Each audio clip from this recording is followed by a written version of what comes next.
Bak bir gün kızım ektim evde atladığım soğanları bak. Mesela baştan bile hamısını ekmişim düz o yanlara kadar. Şimdi de su veririm gel göstereyim. O gün ektiğim sarımsaklarım bir şey çıkıyor. Bu soğanlar fenomen soğanlarımdı bak görsen. Onlar göyərblər.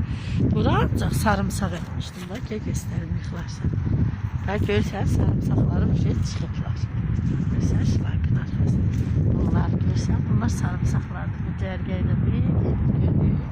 İndi də buradan o yana bak. Görsən soğanlarımızdan o baş sarımsaqlarımızı əkdik.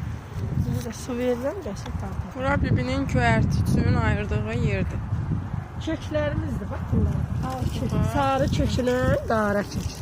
Bura gün düşür. Zavorun daldası deyil. Yağışlar yağanda bura düşmüş elə yağ. Ona görə sulayıram ki, yaxşı çıxsınlar. Qalxsınlar, boyatsınlar. Burada turpumuz, onun yanındakı spanak. Azadıq həyatda var. Az etdik. Burada da petruşka. Bu da bibinin motusu. Motuları 3 dənədir, 3 dənə qızımız var.